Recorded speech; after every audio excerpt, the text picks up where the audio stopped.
इतिहास के पन्नों में ना कुछ तारीखें, कुछ घटनाएं ऐसी होती हैं जो किसी देश की कहानी का रुख ही मोड़ देती हैं। आज हम ऐसी एक घटना की गहराई में उतर रहे हैं, 1857 का विद्रोह।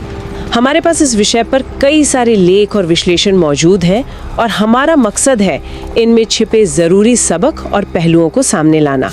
बिल्कुल, 1857 सिर्फ एक साल नहीं है, बल्कि एक प्रतीक बन गया है बदलाव का, टकराव का और हाँ, भारत के भविष्य के संघर्ष की नींव का भी। हम इन स्रोतों के जरिए समझने की कोशिश करेंगे कि आखिर वो कौन सी परतें थी, मतलब राजनैतिक, आर्थिक, सामाजिक या फिर सैनिक, जिन्होंने इस बड़े विस्फोट को जन्म दिया। हाँ। और ये भी कि क्या वाकई से सिर्फ सिपाही विद्रोह कह देना काफी है या इसमें भारत की आजादी की लड़ाई के शुरुआती बीज देखे जा सकते हैं, ये सवाल अहम है। यही सवाल सबसे अहम है। बिल्कुल, तो चलिए शुरू करते हैं उस पहली चिंगारी से।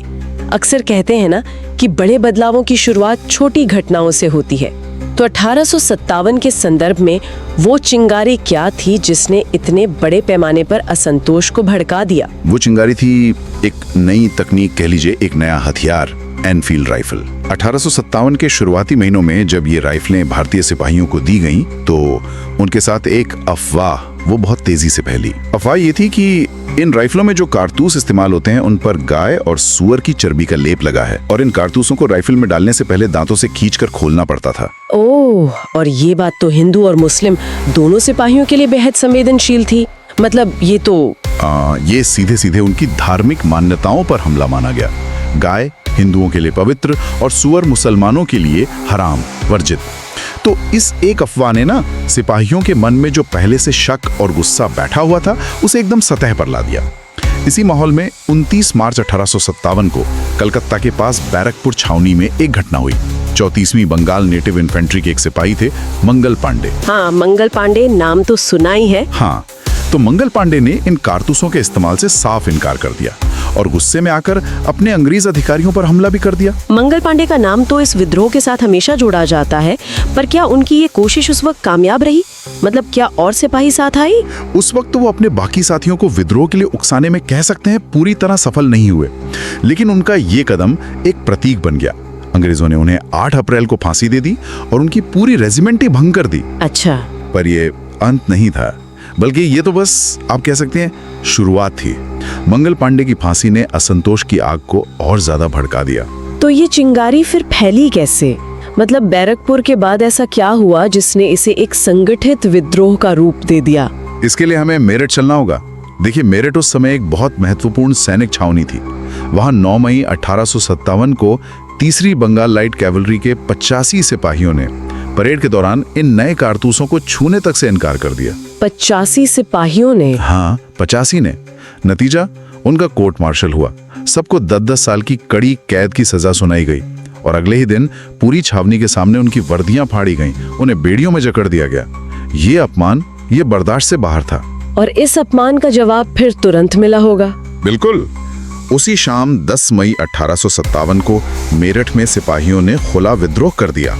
सीधे जेल पर धावा बोला, अपने कैद साथियों को छुड़ाया, अंग्रेज अधिकारियों, उनके परिवारों और जो आम अंग्रेज नागरिक थे उन पर हमले किए, उनके घरों को आग लगा दी। और फिर उन्होंने एक बहुत बड़ा ऐतिहासिक फैसला लिया, दिल्ली चलो। दिल्ली?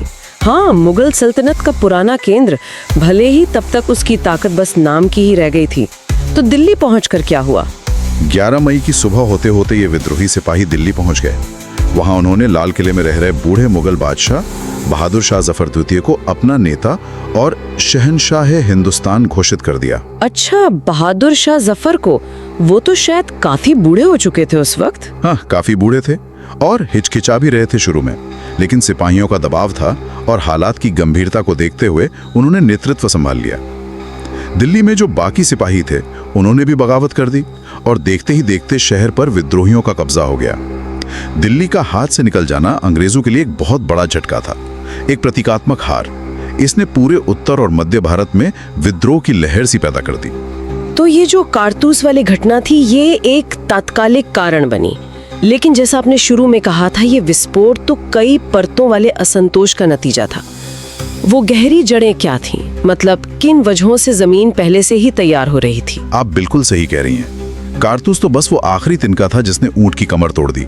असल में कई दशकों से अलग अलग स्तरों पर असंतोष जमा हो रहा था। अगर हम राजनीतिक कारणों को देखें तो अंग्रेजों की जो विस्तारवादी नीतियां थीं वो सबसे प्रमुख थीं। खासकर लॉर्ड डलहौजी की हड़प नीति, जिसे डॉक्ट्रिन ऑफ लैप्स कहते हैं, इसने कई भारतीय शासकों को असुरक्षित कर दिया था। हाँ, वो नीति जिसके तहत अगर किसी राजा का अपना बेटा नहीं होता था तो उसके राज्य को गोद लिए हुए उत्तराधिकारी को सौंपने के बजाय सीधे अंग्रेजी राज्य में मिला लिया जाता था। सतारा, नागपुर, झांसी ऐसी कई रियासतें इसी नीति की भेंट चढ़ गईं। और अवध का मामला, उसे तो शायद कुशासन के बहाने मिलाया गया था, है ना? वो तो वफादार भी रहे थे अंग्रेजों के। हाँ, 1856 में अवध का विलय एक बहुत बड़ा राजनीतिक और आप कह सकते हैं मनोवैज्ञानिक झटका था। अवध अंग्रेजों का वफादार सहयोगी रहा था, जैसा आपने कहा, फिर भी कुशासन का आरोप लगाकर उसे हड़प लिया गया।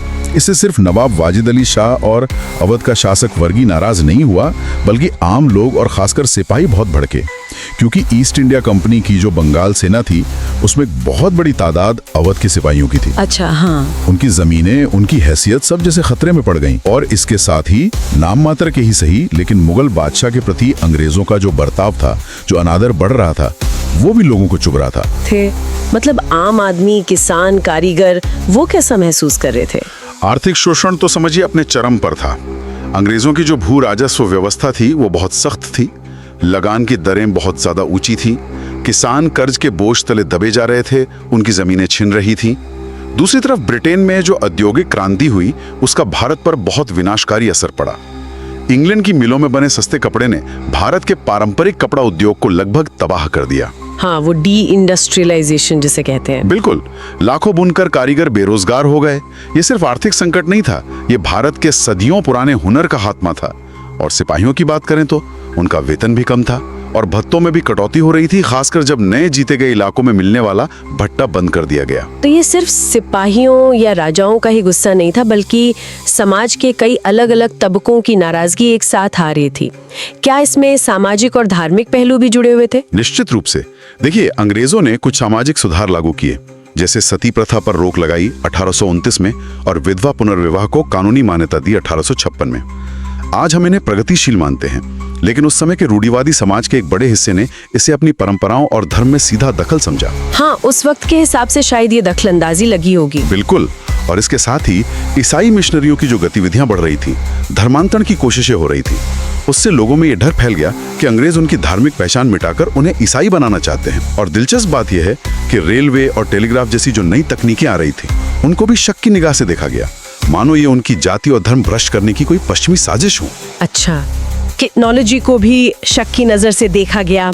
और आखिर में सेना के भीतर का माहौल कैसा था? कारतूसों के अलावा सिपाहियों की और क्या शिकायतें थीं? सेना के अंदर भेदभाव बहुत ज्यादा था। भारतीय सिपाहियों को अंग्रेजों के मुकाबले बहुत कम वेतन मिलता था, उनके साथ नस्ली आधार पर बुरा बर्ताव होता था और तरक्की के मौके तो समझिए लगभग थे ही नहीं। सूबेदार का पद ही उनके लिए सबसे ऊंचा था। फिर 1856 में एक नया कानून आया, जनरल सर्विस एनलिस्टमेंट एक्ट। इसके तहत नए सिपाहियों को ये कसम खानी पड़ती थी कि जरूरत पड़ने पर उन्हें समुद्र पार भी भेजा जा सकता है। और समुद्र पार जाना उस वक्त कईयों के लिए धर्म के खिलाफ था। हाँ, उस समय कई ऊंची जाति के हिंदुओं में समुद्र यात्रा को लेकर धार्मिक मान्यताएं थी। उन्हें लगता था कि इससे उनकी जाति भ्रष्ट हो जाएगी। तो आप देखिए, कम वेतन, भेदभाव, धार्मिक चिंताएं और फिर ऊपर से ये चर्बी वाले कारतूस, इन सब ने मिलकर एक विस्फोटक स्थिति बना दी थी। वाकई ये तो एक विस्फोटक मिश्रण तैयार हो गया था। अच्छा, अब जब दिल्ली पर विद्रोहियों का कब्जा हो गया तो ये आग कहां-कहां तक फैली और किन लोगों ने अलग-अलग जगहों पर इसका नेतृत्व किया? दिल्ली के बाद विद्रोह की लहर गंगा के ऊपरी मैदान और मध्य भारत में बहुत तेजी से फैली। कानपुर, लखनऊ, बरेली, झांसी, ग्वालियर और बिहार में आरा जैसे शहर इसके बड़े केंद्र बन गए। और खास बात ये थी कि इन जगहों पर सिर्फ सिपाहियों ने ही नहीं, बल्कि आम जनता ने, किसानों ने, जमींदारों ने और कारीगरों ने भी बड़ी संख्या में हिस्सा लिया। और इन केंद्रों पर नेतृत्व कौन संभाल रहा था? कुछ नाम तो आज भी हमारी जुबान पर हैं, जैसे बरेली से आए जनरल बख्त खान के हाथ में थी। कानपुर में पेशवा बाजीराव द्वितीय के दत्तक पुत्र नाना साहब ने कमान संभाली, जिन्हें अंग्रेजों ने पेंशन देने से मना कर दिया था। उनके साथ थे उनके बहुत काबिल सेनापति तात्या टोपे और सलाहकार अजीमुल्ला खान। लखनऊ जो अवध की राजधानी थी, वहां बेगम हजरत महल ने अपने नाबालिग बेटे बिरजिस कद्र को नवाब घोषित करके अंग्रेजों को जबरदस्त टक्कर दी। और झांसी की रानी लक्ष्मीबाई, उनकी कहानी तो शायद सबसे ज्यादा प्रेरणा देती है ना? अरे बिल्कुल। रानी लक्ष्मीबाई ने अपने दत्तक पुत्र के अधिकारों और झांसी की आजादी के लिए जिस वीरता से लड़ाई लड़ी वो तो अद्भुत है। उन्होंने बाद में तात्या टोपे के साथ मिलकर ग्वालियर पर भी कब्जा किया था। बिहार में जगदीशपुर के करीब 80 साल के जमींदार थे बाबू कुंवर सिंह। इस उम्र में भी उन्होंने गजब का नेतृत्व दिखाया और अंग्रेजों को कई बार हराया। 80 साल की उम्र में? हाँ, इनके अलावा बरेली में खान बहादुर खान थे, फैजाबाद में मौलवी अहमदुल्ला शाह थे। ऐसे कई और नेता थे जिन्होंने इस संघर्ष में बहुत अहम भूमिका निभाई। ये तो उत्तर और मध्य भारत के बड़े नाम हो गए, लेकिन क्या ये कहना सही होगा कि पूरा देश ही अंग्रेजों के खिलाफ उठ खड़ा हुआ था, या इसका असर कुछ खास इलाकों तक ही सीमित रह गया? नहीं, ये समझना बहुत जरूरी है कि ये विद्रोह अखिल भारतीय नहीं था। इसका मुख्य प्रभाव उत्तर और मध्य भारत में ही रहा। दक्षिण भारत काफी हद तक शांत रहा। बॉम्बे और मद्रास प्रेसिडेंसी में भी कोई बड़ी हलचल नहीं हुई। बंगाल भी कमोबेश शांति रहा। और पंजाब और जो बड़ी रियासतें थीं, उनका क्या रुख रहा? पंजाब की स्थिति काफी दिलचस्प थी। वहां के सिख शासकों और सैनिकों ने न केवल विद्रोह में हिस्सा नहीं लिया, बल्कि उन्होंने अंग्रेजों का साथ दिया। इसके पीछे मुगल शासन की वापसी का डर भी था और बंगाल सेना के सिपाहियों से, जिन्हें वो पूर्बिया कहते थे, उनसे पुरानी रंजिश जैसे कारण भी थे। इसी तरह हैदराबाद, मैसूर, त्रावणकोर, कश्मीर जैसी जो बड़ी रियासतें थीं और राजपूताना के भी कई राजा, वो अंग्रेजों के वफादार बने रहे। वाइसरॉय लॉर्ड कैनिंग ने तो बाद में इन शासकों को तूफान में तरंग रोधक कहा था। तूफान में तरंग रोधक, breakwaters in the storm, मतलब जिन्होंने विद्रोह की लहर को आगे बढ़ने से रोक दिया। हाँ बिल्कुल भाई। तो एक तरफ ये विद्रोह फैल रहा था और दूसरी तरफ अंग्रेजों को कई जगहों से समर्थन भी मिल रहा था। तो अंग्रेजों ने इस बड़ी चुनौती का सामना किया कैसे? उनके पास ऐसा क्या था जो विद्रोहियों के पास नहीं था, जिससे वो आखिरकार इसे दबाने में कामयाब रहे? देखिए, शुरुआती झटकों के बाद अंग्रेजों ने बहुत तेजी से और संगठित तरीके से जवाबी कार्रवाई की। उनके पास कई ऐसी चीजें थीं जो विद्रोहियों के पास नहीं थीं, जैसे एक केंद्रीय कमान, बेहतर सैन्य संगठन, ज्यादा आधुनिक हथियार और सबसे बढ़कर टेलीग्राफ जैसा तेज संचार का माध्यम। हाँ, टेलीग्राफ ने तो उनकी बहुत मदद की होगी। बहुत ज्यादा। इससे वो अपनी फौजों के बीच समन्वय बना सकते थे, खबरें तेजी से भेज सकते थे। उन्होंने ब्रिटेन से बड़ी संख्या में अतिरिक्त सैनिक भी मंगवाए। और ये भी सच है कि विद्रोह को कुचलने के लिए उन्होंने अत्यधिक बल और क्रूरता का इस्तेमाल किया, बहुत निर्ममता दिखाई। इस दमन चक्र की कुछ खास घटनाएं या लड़ाइयां कौन सी थीं? दिल्ली पर दोबारा कब्जा करना अंग्रेजों के लिए नाक का सवाल बन गया था। कई महीनों की घेराबंदी और बहुत खूनी लड़ाई के बाद सितंबर 1857 में वो शहर में दाखिल हो पाए। इसके बाद जो हुआ वो भयानक था। मतलब व्यापक कत्लेआम और लूटपाट हुई। बहादुर शाह जफर को बंदी बनाकर रंगून भेज दिया गया और उनके बेटों को मेजर हडसन ने गोली मार दी। कानपुर में जो सती चौरा घाट और बीबी घर वाली दुखद घटनाएं हुई, जहां नाना साहब के सैनिकों पर अंग्रेजों के नरसंहार का आरोप लगा, उसके बदले में जनरल नीर जैसे अंग्रेज अफसरों ने क्रूरता की सारी हदें पार कर दी। हजारों लोगों को बिना किसी मुकदमे के फांसी दे दी गई, गांव के गांव जला दिए गए। लखनऊ में भी लंबी घेराबंदी चली और आखिरकार मार्च 1858 में अंग्रेजों का कब्जा हुआ। और झांसी और ग्वालियर का क्या हुआ? रानी लक्ष्मीबाई और तात्या टोपे का? झांसी में सर ह्यू रोज ने रानी लक्ष्मीबाई को हराया। रानी वहां से बच निकली और तात्या टोपे के साथ मिलकर उन्होंने ग्वालियर पर कब्जा कर लिया। लेकिन जून 1858 में ग्वालियर के पास अंग्रेजों से लड़ते हुए वे वीर गति को प्राप्त हुई। तात्या टोपे अगले करीब 1 साल तक अंग्रेजों को छकाते रहे, गुरिल्ला युद्ध करते रहे। लेकिन अप्रैल 1859 में वे भी पकड़े गए और उन्हें फांसी दे दी गई। धीरे धीरे 1859 के अंत तक विद्रोह पूरी तरह से कुचल दिया गया। इतनी वीरता, इतनी बलिदान, इसके बावजूद ये विद्रोह आखिरकार नाकाम क्यों रहा? अगर हम विश्लेषण करें तो हार की मुख्य वजह क्या नजर आती है?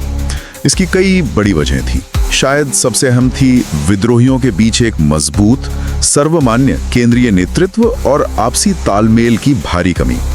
अलग अलग नेता अपने अपने इलाकों में तो बहादुरी से लड़े, लेकिन उनके बीच कोई साझा रणनीति या भविष्य का स्पष्ट खाका नहीं था। मतलब कोऑर्डिनेशन की कमी थी। हाँ बिल्कुल। दूसरा, जैसा हमने पहले भी बात की, ये विद्रोह पूरे देश में नहीं फैला। एक बहुत बड़े हिस्से का शांत रहना या फिर अंग्रेजों का साथ देना, ये उनके लिए निर्णायक साबित हुआ। तीसरा, विद्रोहियों के पास अंग्रेजों जैसे आधुनिक हथियार, धन और संसाधन नहीं थे। उनकी तलवारें और पुरानी बंदूकें अंग्रेजों की नई राइफलों और तोपों का मुकाबला नहीं कर सकती थी। चौथा, समाज के कुछ प्रभावशाली वर्ग, जैसे कि जो पढ़े लिखे मध्य वर्ग के लोग थे या व्यापारी थे, वो काफी हद तक इससे अलग रहे या उन्होंने अंग्रेजों का ही समर्थन किया। उन्हें शायद लगा कि अंग्रेजी राज में जो स्थिरता है वो उनके लिए ज्यादा फायदेमंद है। ये भी एक कारण था। तो भले ही ये विद्रोह अपने तात्कालिक लक्ष्य यानी अंग्रेजों को भगाने में कामयाब नहीं हुआ, क्या इसने भारत के इतिहास और भविष्य पर कोई गहरी छाप छोड़ी? इसके दूरगामी परिणाम क्या हुए? निश्चित तौर पर यह विद्रोह भारतीय इतिहास का एक निर्णायक मोड़ साबित हुआ। इसका सबसे बड़ा और तात्कालिक परिणाम था भारत से ब्रिटिश ईस्ट इंडिया कंपनी के शासन का अंत। ये साबित कर दिया कि एक व्यापारिक कंपनी इतने बड़े देश पर शासन नहीं कर सकती। इसलिए 1858 में ब्रिटिश संसद ने गवर्नमेंट ऑफ इंडिया एक्ट पारित किया और भारत का शासन सीधे ब्रिटिश क्राउन यानी महारानी विक्टोरिया के हाथों में आ गया। यहीं से ब्रिटिश राज की औपचारिक शुरुआत मानी जाती है। और प्रशासनिक स्तर पर क्या बदलाव आए? क्या नीतियों में कोई फर्क पड़ा? भारत के गवर्नर जनरल को अब वाइसराय कहा जाने लगा, जो सीधे ब्रिटिश ताज का प्रतिनिधि होता था। 1 नवंबर 1858 को महारानी विक्टोरिया ने एक घोषणा पत्र जारी किया, जिसे इलाहाबाद में लॉर्ड कैनिंग ने पढ़ा। इसमें भारतीय राजाओं को यह आश्वासन दिया गया कि उनके अधिकार और सम्मान बने रहेंगे, उनकी रियासतें अब नहीं हड़पी जाएंगी। मतलब वो हड़प नीति खत्म कर दी गई। हाँ, हड़प नीति खत्म कर दी गई और उन्हें गोद लेने का अधिकार भी वापस दे दिया गया। आम भारतीयों से वादा किया गया कि उनके धर्म और रीति रिवाजों में दखल नहीं दिया जाएगा और कानून के सामने बराबरी होगी। हालांकि ये वादे कागज पर ज्यादा रहे, अमल में कम आए। और जाहिर है सेना में तो बड़े बदलाव हुए ही होंगे, क्योंकि ये सब शुरू तो वहीं से हुआ था। हाँ, सेना का तो पूरी तरह से पुनर्गठन किया गया। सबसे पहले सेना में भारतीय सैनिकों के मुकाबले अंग्रेज सैनिकों का अनुपात बहुत बढ़ा दिया गया, खासकर बंगाल आर्मी में, जहां विद्रोह सबसे ज्यादा भड़का था। तोपखाने जैसी जो महत्वपूर्ण कमानें थीं, वो पूरी तरह अंग्रेजों के हाथ में दे दी गई। भर्ती की नीति भी बदल दी गई। जिन इलाकों और समुदायों ने विद्रोह में हिस्सा लिया था, जैसे अवध और बिहार के पूर्वीय, उनकी भर्ती कम कर दी गई। और जिन समुदायों ने अंग्रेजों का साथ दिया था, जैसे पंजाब के सिख, गोरखा और पठान, उन्हें लड़ाकू कौमें यानी मार्शल रेसेस कहकर सेना में प्राथमिकता दी गई। ये भविष्य में विद्रोह रोकने की एक सोची समझी रणनीति थी। आखिर में इस पूरी चर्चा को समेटते हुए हम 1857 को भारतीय राष्ट्रवाद के उदय से कैसे जोड़ सकते हैं? क्या इसे भारत का पहला स्वतंत्रता संग्राम कहना सही है, जैसा कि कुछ लोग कहते हैं, या ये अतिशयोक्ति होगी? देखिए, इसे पहला स्वतंत्रता संग्राम कहना या ना कहना, ये इतिहासकारों के बीच हमेशा से एक बहस का मुद्दा रहा है। कुछ का मानना है कि इसमें एक अखिल भारतीय राष्ट्रवादी चेतना की कमी थी और अलग अलग समूह अपने अपने स्वार्थों के लिए ज्यादा लड़ रहे थे। लेकिन इस बात से इनकार नहीं किया जा सकता कि 1857 ने अनजाने में ही सही भारत में आधुनिक राष्ट्रवाद की नींव रखी। यह पहली बार था जब इतने बड़े पैमाने पर अलग अलग वर्गों और समुदायों के लोगों ने, सिपाही, किसान, जमींदार, पुराने शासक वर्ग, एक साथ मिलकर एक विदेशी ताकत के खिलाफ हथियार उठाए थे। हाँ, दुश्मन एक था सबका। उनका दुश्मन एक था, अंग्रेजी हुकूमत। इस साझा संघर्ष ने और फिर जिस तरह से साझा दमन हुआ, उसने कहीं ना कहीं एक सामूहिक भावना पैदा की। विद्रोह भले ही असफल रहा, लेकिन रानी लक्ष्मीबाई, तात्या टोपे, कुंवर सिंह जैसे नायकों का जो बलिदान था, वो आने वाली पीढ़ियों के लिए प्रेरणा का स्रोत बन गया। इसने ये मिथक भी तोड़ दिया कि अंग्रेजी राज अजेय है, उसे हराया नहीं जा सकता। शायद ये कहना गलत नहीं होगा कि ये भविष्य के स्वतंत्रता आंदोलन की पहली बड़ी आहट थी, जिसने अंग्रेजी राज की जड़ों को बुरी तरह हिलाकर रख दिया था। तो ये थी 1857 के विद्रोह की कहानी, एक चिंगारी से लेकर ज्वाला बनने और फिर उसके दब जाने तक, और पीछे छोड़ी गई एक गहरी विरासत की कहानी। हमने इसके जटिल कारणों, इसके फैलाव, इसके नायकों, इसकी असफलता और इसके दूरगामी प्रभावों को समझने की कोशिश की। बिल्कुल, और ये हमें सोचने पे भी मजबूर करता है कि इतिहास सिर्फ तथ्यों का संग्रह नहीं है, बल्कि संभावनाओं का खेल भी है ना? क्या होता अगर विद्रोहियों के बीच बेहतर तालमेल होता? क्या होता अगर उन्हें पूरे भारत से समर्थन मिला होता? क्या नतीजे कुछ और होते? हाँ, इन सवालों के कोई निश्चित जवाब तो नहीं है, लेकिन ये हमें उस दौर की जटिलता और जो विकल्प थे उन्हें समझने में मदद करते हैं। वाकई इतिहास हमें हमेशा सोचने के लिए नए सिरे देता है। इस गहरी और विस्तृत पड़ताल के लिए बहुत बहुत धन्यवाद। उम्मीद है हमारे श्रोताओं को 1857 के इस महत्वपूर्ण अध्याय को एक नए नजरिए से देखने में मदद मिली होगी।